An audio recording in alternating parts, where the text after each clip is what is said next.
In today's video, we are going to cover how to create a dashboard widget in monday.com. Begin by opening the board where you want this widget to live.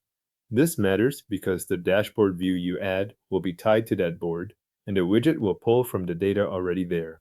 Once the board is open, look across the row of board views near the top. You will see a plus button beside the existing views. Click that button, then choose Dashboard from the menu that appears. After that, a new Dashboard tab will be added to the board views. Select the Dashboard tab to open the dashboard view for that board.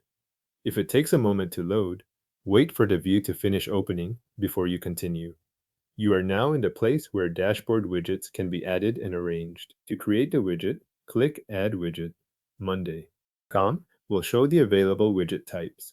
Choose the one that matches the information you want to display. You might pick a chart widget for visual summaries, data over time for trend tracking, numbers for totals, battery for progress style displays, Gantt for timeline views, or another available widget that fits your board data. The key here is to select the widget based on how you want the information presented on the dashboard. Once the widget is added, move into the settings so you can control how the data appears. The options will vary depending on the widget you selected, but the setup process follows the same idea. You are choosing what data the widget uses and how it should be shown on screen. For a chart, you may see settings for the chart type along with the x-axis and y-axis. These determine both the visual format and the fields used to build the display.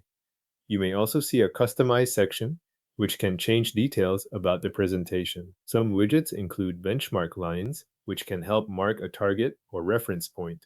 Others may let you choose groups, so the widget focuses on a specific section of the board rather than everything at once. You may also have the option to choose which columns to show. This is worth checking carefully, especially if your board includes many columns and you only want the dashboard to highlight a smaller set.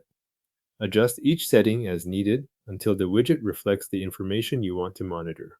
If you want to manage the widget after it is on the dashboard, open the three-dot menu on the widget itself.